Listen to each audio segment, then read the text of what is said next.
my own myelination, right? I'm learning. Yeah, It so it's can be going taught. live without the bib this time. And now it is telling me again, something went wrong. Refresh the page and try again. Do you want me to get out and come back in again or something? It's also telling me that we're live. Yeah, you know what? We're live. So this is all for everybody to be entertained by. Okay. Yeah, we had a wardrobe change because Patrick poured his drink on himself. That's it. I That's think his it. That's my nerves got the nerves. better I of just him, get but exactly. Yeah, you just get anxious. This public speaking thing. Some people are better at it than others, and that's just how it uh, goes. Oh my goodness. All right. Well, first I want to start off by saying thank you, gang, so much for joining us. And if you've been here to catch some of our little snafus and our little hiccups with this, thank you so much for sticking with us through that. And welcome to what is now episode number 69 of Talking About Horses. And I'm really excited to be again joined by special guest Dr. Stephen Peters. And if you haven't heard of Dr. Peters, he's a neuroscientist and a board certified clinical neuropsychologist who applies decades of brain research to horse training and care. If you'd like to catch up on our last podcast together, you can visit talkingabouthorsesPodcast.com and listen to that episode. That was episode number 68. So today we're looking forward to continuing with that past conversation. Dr. Stephen Peters, thank you once again for joining me on Talking About Horses. I'm glad to be here. Thank you. Thank you. So, just for the real quick elevator speech for folks that don't know you, can you give us a quick rundown? Who's Dr. Stephen Peters? Yeah, as Patrick had said, I'm a neuroscientist, clinical neuroscientist, and I worked with a human population. So my day job was basically assessing brain functioning and looking at a lot of scans, reading a lot of the peer-reviewed literature, and I saw patients in a big hospital setting.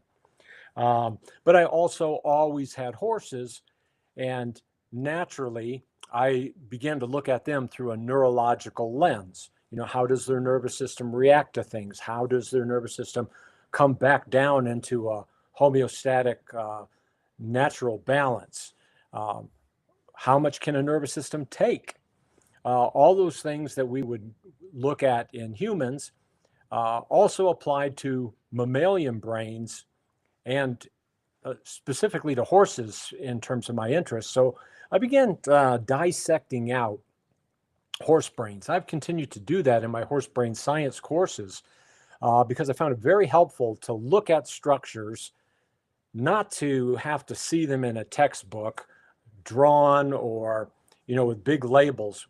When you actually can handle the brain hands on and see those structures in 3D versus on a flat image, you really begin to appreciate all the connections that go on in the horse's brain. And so instead of saying, oh, I'm doing something here that upsets my horse, you might, after a horse brain science class, say, you know what? I'm sending messages to the amygdala. That's that structure we looked at in the dissection. And every time I do that, my horse is going to get nowhere. They're not going to be able to learn if they keep becoming defensive on me. I have to send those messages in a different pathway in the brain so that we're in the right neurochemical state to learn. In fact, one of the biggest things that I think my training has allowed me to do is, first of all, to look at the nervous system state. And why do I say that? And that's because the nervous system state comes before behavior. Behavior is the end of the line. The Oh, nervous okay. system state is where we're at right now, right? And then your signal, how does your signal travel through the horse's brain? How is that horse set up and wired? They're all going to be somewhat different. And you want to know where that signal's going. And you also want to make sure, if you're looking at your horse's nervous system state, how much noise is going on, emotional noise, psychological noise, sensory noise that's getting in the way of your signal. You want your signal to be very clear, because if your signal's cloudy, that becomes confusing to the horse. And you struggle with that, your horse struggles with that. If you put pressure on when your horse is in that situation where they can't find the signal, actually they just get more and more aroused and you head in the wrong direction. So you want to make sure of that. Also, timing in the nervous system. Although you're a rider and you understand how important timing is in terms of the message you send to your horse, you want to make sure in the nervous system that that signal is being registered with certain timing. For example, your horse can be braced and then relaxed and then braced again. And if you think that you're releasing, you may be releasing when that horse braces again, and actually putting in a pattern in their brain wiring that creates that brace in the future. And you say, why is my horse continuing to brace? Well, your timing has been such that you wired it in that way. And your horse would love to figure it out so that their nervous system doesn't have to go there. But if we can understand that horses' brains are constantly being wired and rewired, and if we're careful with our signal and our timing, then we put in the wiring that just makes things almost effortless. And then the last part, that's probably the most important of all, is recovery. Once your horse has some information, you want to allow that nervous system to reset. So there's two terms that I'll give you today. One is called allostasis. Allostasis is your horse's ability to change and adapt to what you're asking them to respond to. So if you're asking them to jump, their nervous system has to reach a certain level of arousal to allow them to do that. So that's allostasis. Homeostasis, something you may have heard of, is the biological balance. So that's where the heart rate is normal, the breathing is normal. It's parasympathetic largely. It's where everything is within normal indices. And that's where we go and we reset our nervous system. That's where our recovery occurs. So learning occurs during allostasis. We're aroused, we're alert, we bring our nervous system up to be able to respond. That doesn't mean that we're overloaded. It doesn't mean that things are bad. It simply means that's the energy necessary to do whatever's being asked. The world doesn't stay put so the horse can stay in homeostasis all the time. And the world doesn't stay put for us either. So allostasis is required to be able to respond. Here's our problem. So would you say when we talk about kind of sympathetic and parasympathetic, and that's become two terms that a lot of folks seem to have latched onto, right? And everybody wants to think about being in the parasympathetic, right? We talk about the sympathetic stimulation, right? I know you and I talked about that in our last episode, having sufficient sympathetic stimulation.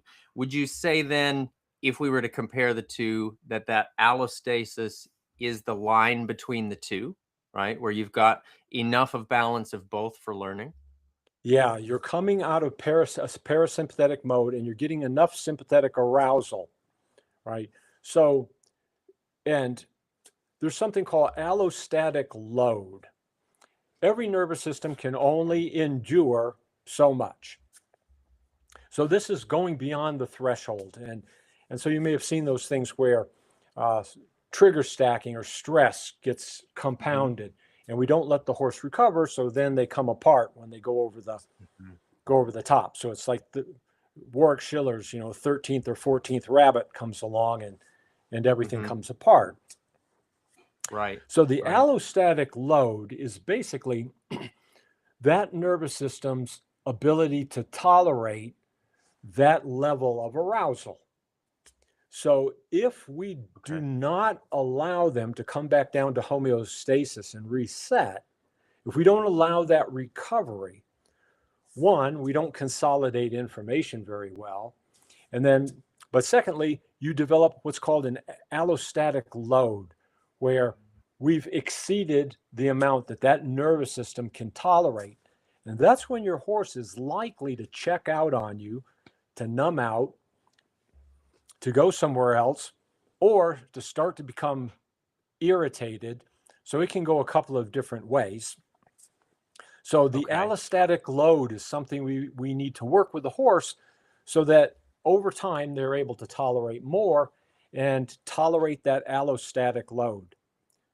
So let's talk a little bit real quickly about sympathetic and parasympathetic, because Okay. I don't want people thinking sympathetic's bad and parasympathetic Right. is good, right? Play. When horses are playing, that's sympathetic. Sex is sympathetic. Learning, all learning requires us to pay attention and to focus. That requires us to be sympathetically aroused, right? Fight or flight Okay. is too much sympathetic arousal beyond what we could tolerate, exceeding that allostatic load, and now I got to get out of here or fight Okay. back. How would parasympathetic be bad? Well, if we put enough pressure on our horse and they were sympathetically aroused and we took away fight or flight, sometimes those horses would check out, and sometimes they'll get what's called a parasympathetic crash. Actually, Okay. their blood pressure drops significantly and they freeze. They just freeze in place. Mhm. Mhm. And that is a parasympathetic response, not a sympathetic response. So that's a situation. In humans, we call it vasovagal response, where it feels like you're going to faint when you just get Okay. too much pressure from the outside. So some Yeah. horses can do that. In fact, some horses actually can almost faint, like a fainting goat. I've seen a Mhm. few occasions of, somebody will saddle a horse and they've been so pressed over the allostatic load so many times that they really can't tolerate much of anything, and then they just fall down, and then somebody takes a picture and says, look, my horse is sleeping to get out of work. Horses don't really work that way. And that's Right. another part of my mission is, I think, if you understand the nervous system, then you realize that the horse isn't plotting all these strategies, that they don't have the abstract thinking to create these behaviors. We call them defiance. But what we're learning about the brain is that it's not just a thinking organ. We used to always think that, but there's tons of brand new research that shows basically the brains are prediction machines. And so we're always trying to Mm. predict, how do we adapt to what's coming at us in our world? And so if the horse predicts that this is a threatening situation and we continue to put on pressure, then actually that prediction for the horse will come true and they'll just get more wrapped up in that environment. However, if your horse's brain's predicting this, I don't think this is going to turn out very well, and it actually does, then they have to go back and update the data in their brain. And then we Okay. do it again. Refile. Then we Or- do it again. And they say, I don't trust this. I think something bad's going to happen, but it doesn't. Okay. Then they have to go back and update it. And if we do this enough times, we rewire. And it's what's called a prediction error. The cool thing Okay. about it, it can work this way as well. You turn left 15 times with the horse. Left, left, left, left, left. After a while, all the dopamine, all the reward goes out of that behavior. But now we just do something as simply as turn right. That novelty will give them a bigger dopamine hit. They won't be as agitated. And that's called a reward prediction error. So if they think they're only going to get this much dopamine or none, and they end up getting this, then they're focused, then they're paying attention. We don't have to get after them to do that. Dopamine is the most rewarding substance in the world. Hmm. So Your horse will seek out those situations, but we have to create some novelty. We have to develop some curiosity, and we have to give them agency. We have to allow them to make choices along the way.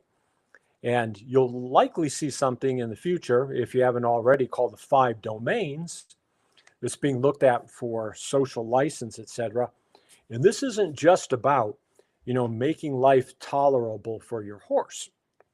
The 5 domains really is about horse welfare. And one of the biggest components of that is mental health.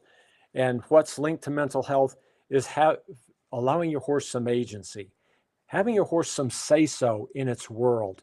So our interactions become more conversations than they become monologues. You can make robotic horses, but at a cost to the nervous system. And that's actually stressful to the horse, even though on the outside, they may be doing what we ask. But if your horse can't recover and come back down, then what you're asking is too much, even though they may be doing it. That's the tricky part. It's too expensive for the nervous system, basically. Exactly. Yeah. Exactly. And so even though we're getting what we want, if we're not aware of the nervous system, actually, we may be exceeding that allostatic load. Gotcha. So where's the allostatic load meter on the dashboard that we can look at to tell us where we're at? How do we judge that? How do we gauge, okay, I'm at half a tank, or I'm, how do we factor that? Oh, I'm sure that's different for each horse, right? Depending on education, experience, natural tendency. If we give our horse something challenging to do. So we know we're going to get sympathetic arousal. It's new and it's challenging. So they may even go over the edge for fight or flight for some horses. But let's just say that it was challenging. As long as we allow recovery. By recovery, all right, you've learned something challenging, but you got through it. Now I'm going to back off. I'm going to take all the pressure off, not just release, because that's just a physical release from us, but relief. I'm going to back out and I'm going to allow your nervous system to come back to homeostasis. So the allostatic meter is really, we're in the red zone if we can't see our horse recovering, if we can't see their head come down, if we can't see their eyes blink, if we can't notice licking and chewing, if we can't see that muscle tone change, then they're not recovering. And so that's telling us our allostatic load is too much. And so what I have to do is I have to either break down my sessions into smaller segments. And the most underused tool in every trainer's toolbox is the pause, is that allowing your horse space and time.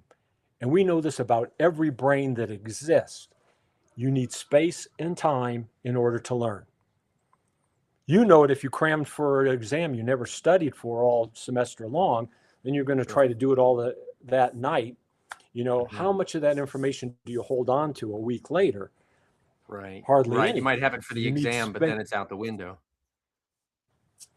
You need space and time to consolidate. And think of learning as a 2-part process. You need attention to be able to capture information. So that's where you have sympathetic arousal and you're doing what we ask. And it's new. So you're capturing information. But that's just the beginning encoding part. You think you may have the information, but you don't have it until you consolidate it. When do you consolidate it? At rest.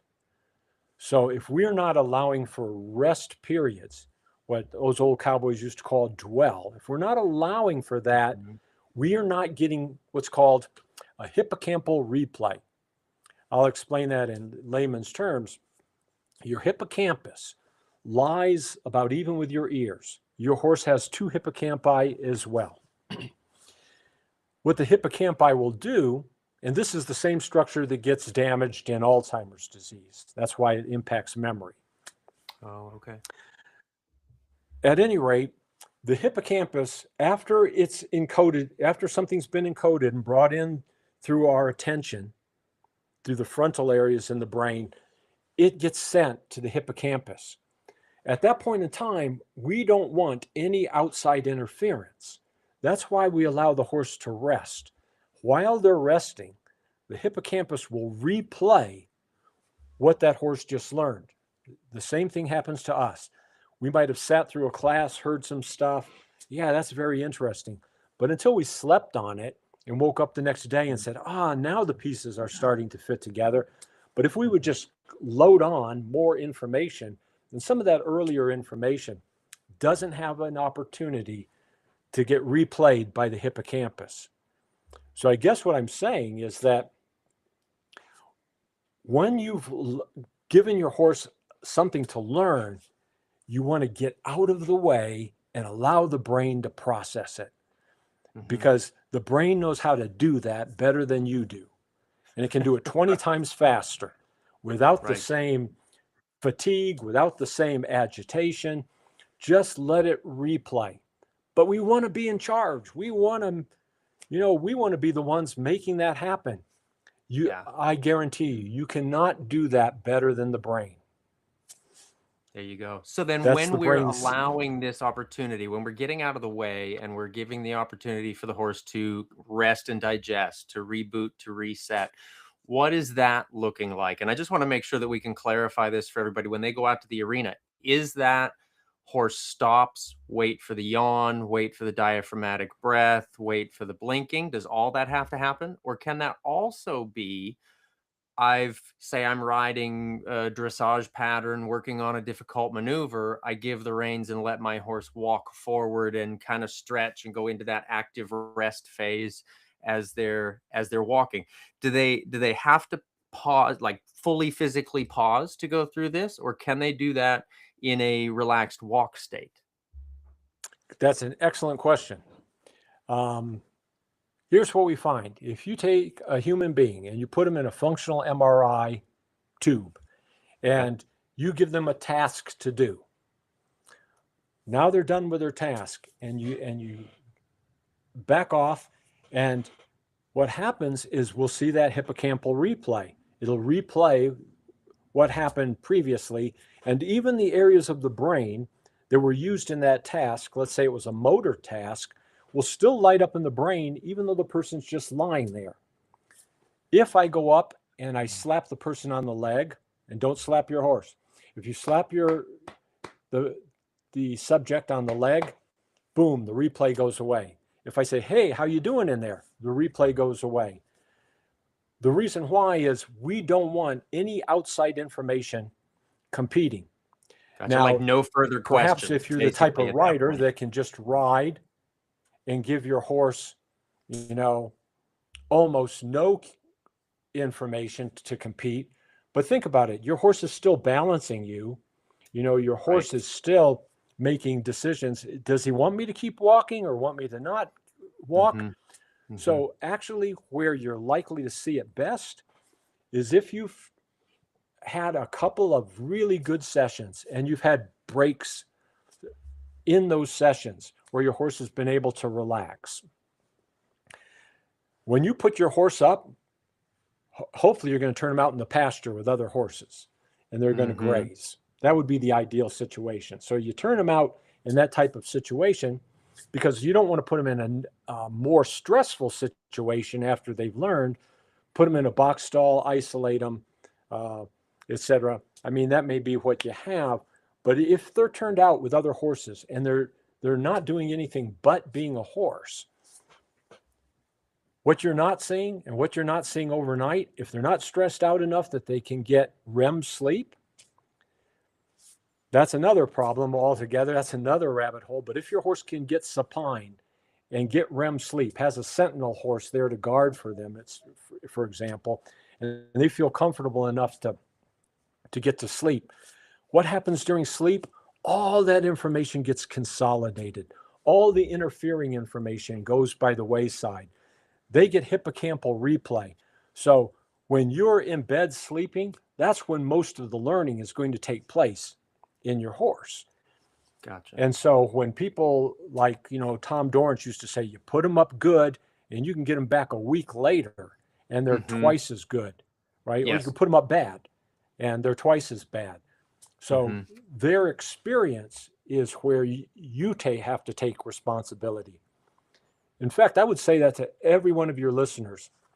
You're not just going up to that horse as a trainer. You are taking a nervous system, your own, into that space with your horse, and you bring with you a whole environment. They're so sensory acute, so sensory tuned that your movement, your voice, everything that you do is part of that whole environment. And if you're not consistent in that, if for example, your voice is loud, but you're moving slowly, or let's say you could still be whispering, but moving in such a fashion that seems somewhat aggressive, if there's a mismatch and too many mismatches in that whole message that you deliver, that environment that you bring, that actually develops defensive strategies in the horse. So if you can be consistent across the spectrum in everything you bring to your horse, what happens? You become readable. If you become readable, you become predictable. If you become predictable, you're safe. And that's a great environment to start your horse in terms of learning, because they don't have to worry about all the other stuff. You've dampened the noise so they can start to find your signals. Which comes right back into the clarity that you talked about from the beginning, right? Being able all to the offer same. That clarity to them without any extraneous stimulation coming from you, and then, leading to the defensiveness that then they notice every, saber-toothed Tweety bird that flies past, and they're worried about all the other things because you're not consistent enough then to provide the clarity. Okay. The more you can make this your mindset, and I tell people, don't believe me, go ask your horse. Go have a talk nervous system to nervous system. Know what nervous system you're bringing in. Oh, I've got to accomplish these 3 tasks today. That's on my agenda. They have to be done within a certain time frame, etc. Now I'm moving in a different way. For some reason, when I'm agitated, I can't catch my horse as well. That's already creating a different mindset. So when you walk in, if the first thing you think about is nervous system state, because you'll know there are some days, hey, I get so much done with my horse, and there are other days that I can't accomplish anything. In fact, we seem to be regressing. The variable in there that's likely causing our problem is nervous system state. What was that nervous system state when we started out? Was it available for learning? Was it curious for learning? Was it defensive and tightened? And things can happen in that horse's day that don't involve you, that can make changes in that nervous system state. So they're not horses on the carousel that are always going to be exactly the same and look the same. Right. As a really good horseman, you want to go out there and be able to read that nervous system state and say, oh, today my horse, it's a little windy, things are a little different, there's been changes, a new horse got added to the herd, whatever it is, then now the nervous system state's different. That's the nervous system state I'm working with today. And if it's hyper aroused, yeah, exactly. Yeah, I just had a conversation with a student recently about maybe the difference between going into it with the productivity mindset versus the educational mindset, right? Or the teaching mindset, right? It's one way is you're gonna help them to understand. The other way is you're gonna get X, Y, and Z done. We think we're teaching the horse, but more than that, we think we're making the horse do this thing. Yeah, you can do that. But what you are really doing, and this is what my background has really led me to understand, is that we're interacting with the nervous system. We are teaching a nervous system, you know, and once you are able to look at it this way, then you realize that the behaviors I see are a down the line product. There's something that happens as a result of where that nervous system was. So instead of shape behaviors, because that's what you do with behaviorism, you're shaping the behaviors. If you're steps before that, you're reshaping the brain. Mm-hmm. And then the Mm-hmm. behaviors take care of themselves because Gotcha. you're the Yep. one wiring those connections in the brain. Mm-hmm. Fantastic. Let's think about this one step further, and maybe I'm jumping ahead with this, but I'm thinking from the dressage perspective. When we're helping horses develop up through the levels, there's an understanding that's necessary, obviously, and then there's also a fitness level that's necessary. How do we go? How do we bridge the gap between here they're learning a new thing, like let's say they're learning the shoulder in movement. I'm going to educate the horse. I'm going to teach the horse about shoulder in movement. Well, then now for his, say, for a second level test, he has to do from a certain spot in the arena to another letter. Let's say he has to go down half the long side in a shoulder in. He's got to develop the physical strength in order to be able to do that. So there's going to be a lot of, I joke about the cheap shampoo approach. There's got to be a lot of lather, rinse, repeat. It's reps and sets, just like developing our own muscles in the gym. How do we bridge the learning part of that to then the physical development part of that, saying, okay, now you've learned this, now let's go for the reps and sets. What would we be looking for or wanting to take into account with that? There are a couple of ways we can approach this. One is thinking of everything as a neural exercise, so Okay. that if we're getting too much sympathetic arousal, we just let them come back down again. So we just divide up our task into smaller chunks. Okay. Actually, thinking, look, even traditionally, if it's like Western pleasure or something where I've got to just keep doing the same thing repetitively, we know that that's not the best way to learn.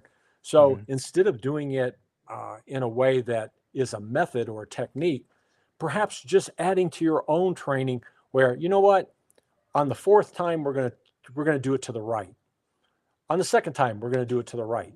On the fifth time, we're going to do it to the right, but enough that there's novelty prediction error in there that allows the dopamine to continue to flow, that allows the horse to have to sort it out and solve a problem differently in the brain.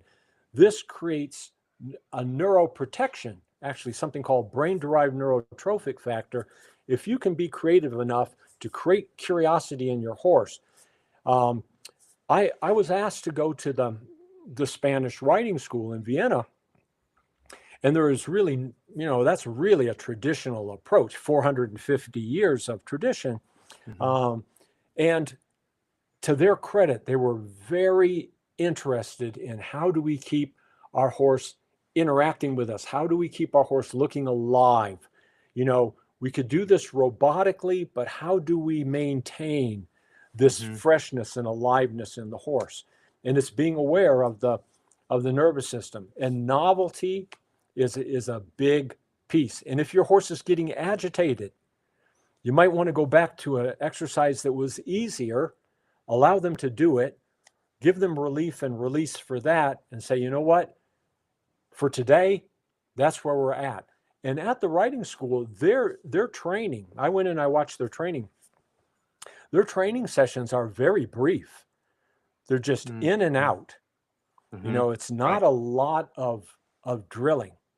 And those horses actually they only stay in the city so long. And then those Mm-hmm. horses, once they've sort of done their duty for a certain amount of time, they're turned out in pastures with other horses of their kind out in Mm-hmm. the country so that they can be Right. a horse. So I think it's all about not trying to get that push button horse, but to get that horse, because horses can be so good at finding the dopamine that they begin to anticipate. And you might say, well, I don't want my horse to anticipate. But, you know, Martin Black had told me there are things that would take too long if they had to go through my brain, get processed. Now I make the signal, I send to my horse, it goes through my horse's brain. By the time we figure that out, this cow's gotten away or whatever I needed done doesn't get done. And so what I do is I make my horse very, very comfortable in being able to do a task so that they can self-regulate. They're excited to do it. They have some curiosity and they'll start to anticipate. Oh yeah, I want that dopamine hit. What he does is he just says, okay, I know that you know what needs to come next, but we're going to wait. We're just going to wait, and we're going to wait now. And so he doesn't have to spur that horse. He doesn't have to force that horse. He just basically, it almost is push button, but it's not what people think. Push the button and make it go. It's go ahead. Releases him into it. Have that conversation so that they get to that point. And that goes back to what you were talking about with agency, right? And I guess that's, as we're talking here, that's really helping me to think through that difference between having the horse with agency, like again, going back to the shoulder in analogy, right? Where with agency, the horse is saying, are you ready for one more step? Are you wanting one more step? What's the next thing? Are we going to continue with it? Versus, oof, okay, you're pushing me, here's one more, right? Crossing over that line into where it becomes drilling, where we've overcooked them, right? Like the turkey timer has popped and now you're making the thing happen instead of them being an active participant in the exercise. I think that's every bit a piece of being a good horseman, doing exactly what you just said. Not making the horse, but understanding and getting a feel for where that is, because that is where the synchrony will happen with you and your horse. You know, they have synchrony built in. And if they're in synchrony, they have a lot of serotonin on board, which is a neurochemical related to emotional balance.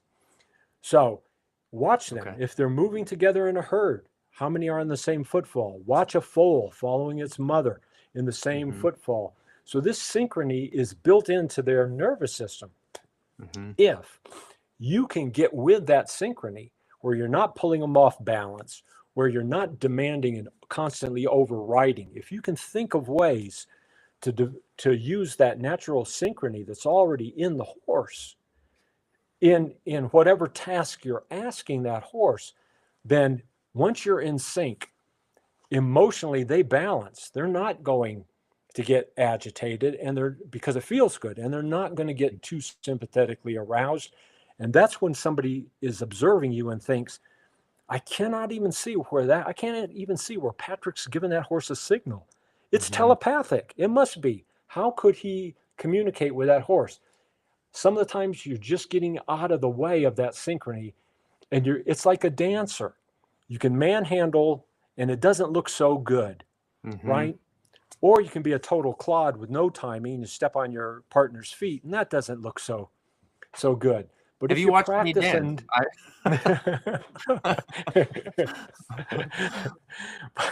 But if we practice enough, it becomes basically a dialogue, and where you're both moving together and you can't tell who's in charge, and there's a flow to it.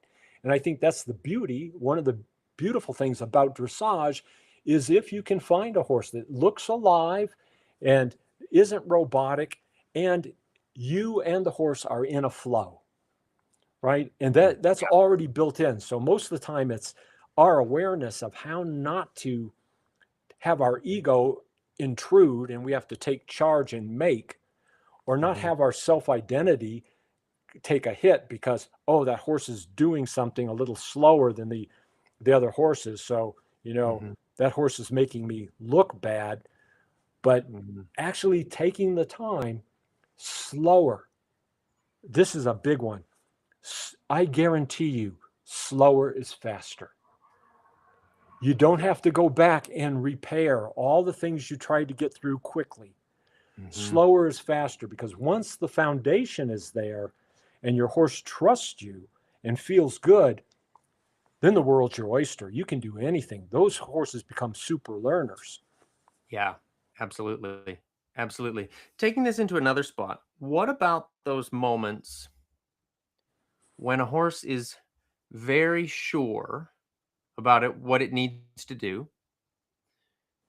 They're sure in their own mind about what they need to do, but that's not actually what they need to do, right? So not the anticipation, but what becomes more the taking over. As Ray Hunt would talk about it, anticipation is getting ready for what might or might not happen. What people actually have a problem with is when the horse takes over. What about when that programming is such that a horse is certain that they know what they need to do? I'm thinking resistance to survive not loading in the trailer. That's where a lot of people will say their horse is stubborn. I say he's just very sure that, that that's the process and that's the way it plays out.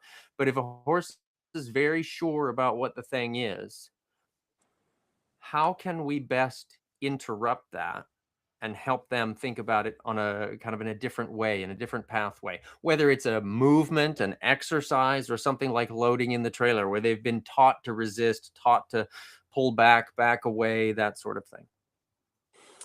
There's an area of your brain and your horse's brain called the basal ganglia. It's a Okay. number of structures. And the way the basal ganglia works is that once we've done something a few times and our brain tells us, yeah, that was the right thing to do, Hmm. then it gets passed off. The frontal lobes don't need to be involved anymore. A lot of the other areas of the brain don't need to be involved anymore. The basal ganglia makes it automatic. Now it's an automatic behavior. Hmm. It's already in there. It's like when you first learned to drive the car, you were looking in the rearview mirror, checking your speed limit, your brain was all lit up. But after a while, you said, okay, I got this. I think I know how to do it. Now you drive and you don't even know how you got anywhere because the basal ganglia took Hmm. over completely. So if we've done something with our horse where that message has been taken over by the basal ganglia, it now becomes a habit. The horse isn't saying, no, this is the way it happens. It's a habit because it works. So every time now you pick up my back foot, I'm going to kick out, not because I'm a bad horse, not even because I feel threatened anymore, only because it's now a habit. Yep.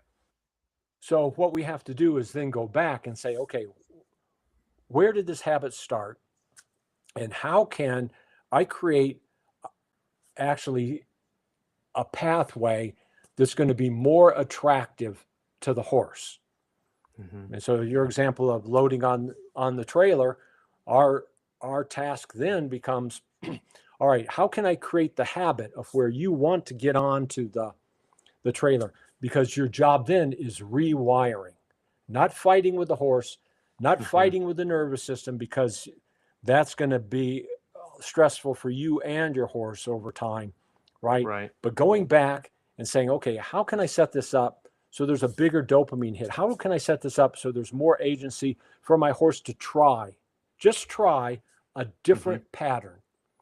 Because what you've got in there recorded as a record is an automatic behavior that the horse is just going to go to by default, Hmm.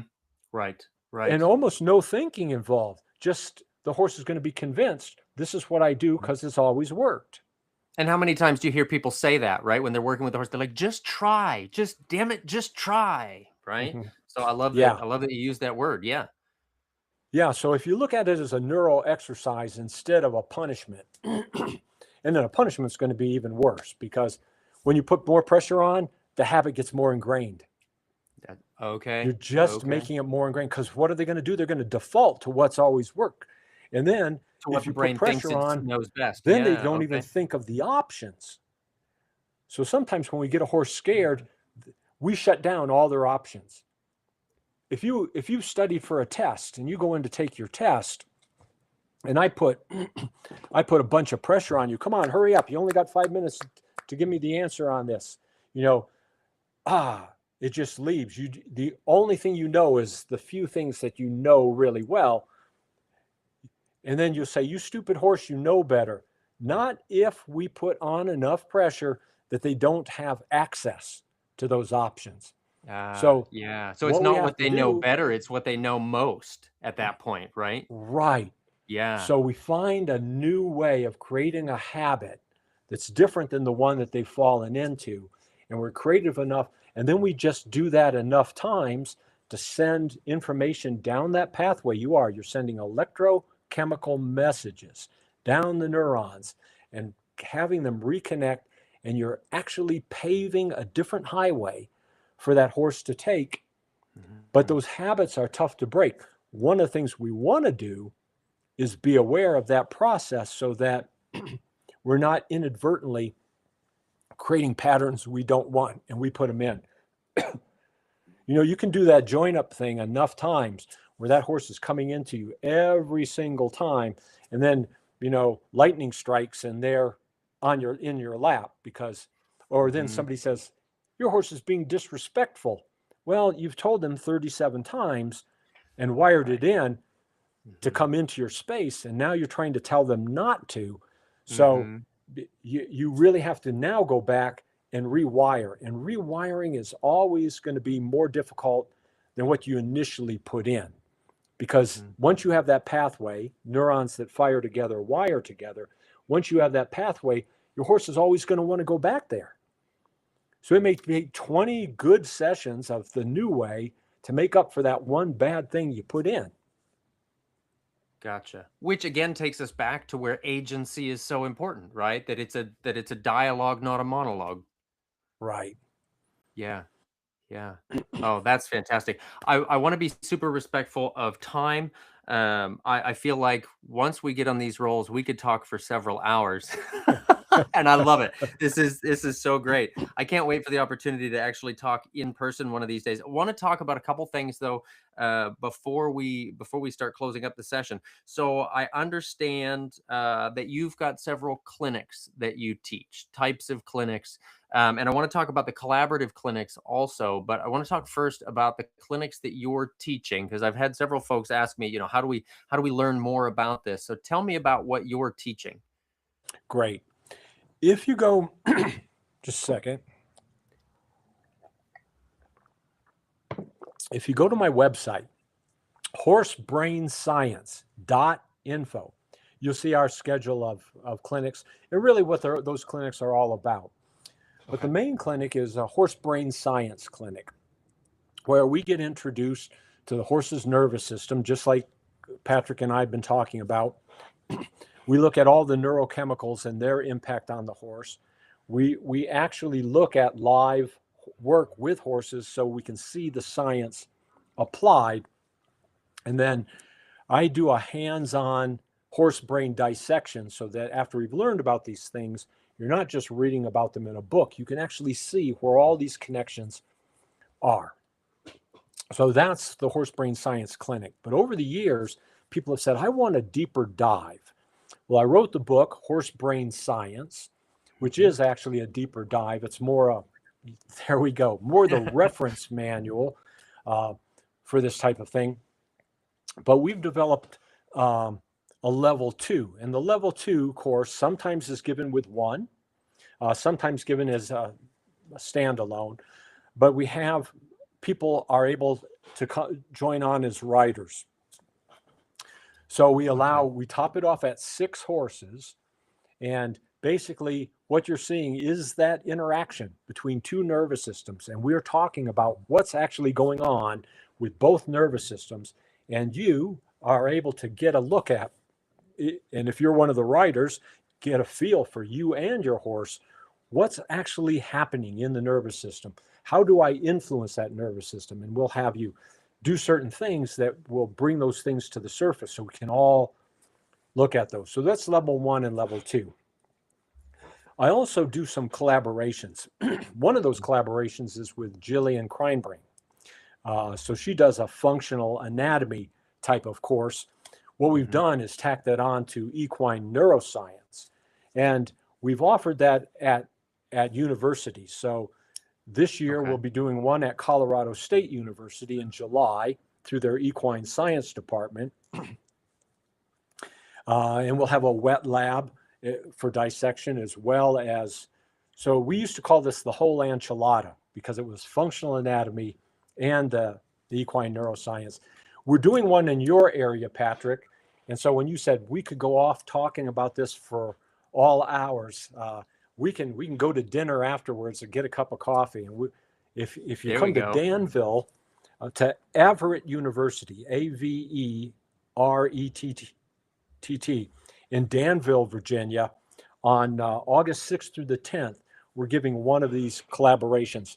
Now, when I collaborate with someone, really what we do is I don't do it just to have somebody else there. If I think that somebody else is going to add to what I have, and that with the information put together as a whole is going to be much more beneficial. In other words, instead of 1 + 1 = 2, we want 1 + 1 = 3. Yeah. So you get the interaction of both of us. And so Jillian Kreinbring is one of those people. Another person that I'll be working with in your area in North Carolina, Chapel Hill. I think I have those dates real quickly here. That's the 20th through the 23rd of August with Amy Skinner. And we'll do a level 1 and a level 2. We want you to take a level 1 before you take a level 2 class. So that's going to lay your foundation for you. Okay. And in fact, I have a book that's not out yet in October, Horse Brain Science Simplified, that's designed to give you the foundation so that you don't miss any of those gaps earlier on. So we're doing a level 1 and a level 2. You can come and take them consecutively, 1 and 2. If you've had a 1 somewhere else, then you can come and take the level 2. And that's going to be a lot more applied, but with a deeper look into the neuroscience. And then lastly, the book that you see just over my left shoulder of the horse's head, that's A Horse's Life. I wrote that book with Mark Rashid and his wife, Chrissy McDonald. What we did is we took 19 case studies, 19 studies of real horses. And these are real horses with real histories. And Mark and Chrissy tell the stories of what goes on with these 19 horses. And then I provide the clinical postscripts for each of those studies so we can talk about what was going on in the brains of those horses. And it's designed to allow you to have an interaction with your horse that's more accurate, more biologically accurate, but we think more ethical and more humane in the way you interact with your horse. Anyway, I think they're fascinating detective stories because you read about the horse and you think, what was going on with the horse? Yeah. And then the clinical piece adds in the answers to what was going on. And so it's if you've ever read books by Oliver Sacks, the neurologist who wrote The Man Who Mistook His Wife for a Hat, where he brought neurology out into the world so people could understand it. And he did it through case studies, interesting case studies. And so that's what we've decided to do. That book will actually be out in May. Oh, fantastic. Okay. So, and I think that means folks have heard about it here first. There we go. There you go. Actually, the publisher said that. He said, we don't want to launch this too soon. We want, so here it is, an exclusive on the Patrick King Show. There we go. That's fantastic. So can folks yet find out more information on your website about that book? Yes, indeed. You can go to horsebrainscience.info, and actually there is, you'll see there's a, what do they call those little things right between my fingers right there? Oh, yep, the QR code. The QR code. Yeah, We can send those on to Patrick, uh, and he might be able, just as a link, Yeah, and then perfect. he might let you know where you can go and get all the information on that book. Mark and Chrissy and I each wrote little pieces on why we wrote the book to begin with. Yeah. And so we think you'll find that to be a fascinating read. We really enjoyed writing it. That's fantastic. I think that's great. And like you said, doing it in the case study perspective, where here's what's going on with the horse, and then here's the deeper dive into what's going on kind of under the hood, right? I think that sounds super interesting. And what a great learning experience when we talk about other riders gaining experience by working with more horses, by deeper understanding, that sort of thing. That sounds like a really great resource for being able to take a look or a read at not just the behaviors, but then what's underlying those behaviors. I think that sounds like a really fascinating read. Yeah. And we didn't want these to just be abstract examples. So these are all horses that Mark and Chrissy knew and have worked with in their lifetimes. Fantastic. That's Yeah. great. That's great. Awesome. All right. I don't recall if we did our wrap up questions in our last podcast because I know we got to talking right up into our time limit. But let me throw just a couple last minute questions at you here. That these are like the sort of the rapid fire deal. This is a question I borrow from podcaster Tim Ferriss. He says, if you had a billboard to print a message on and it was big enough for the whole world to see, what would be the message that you'd put on that?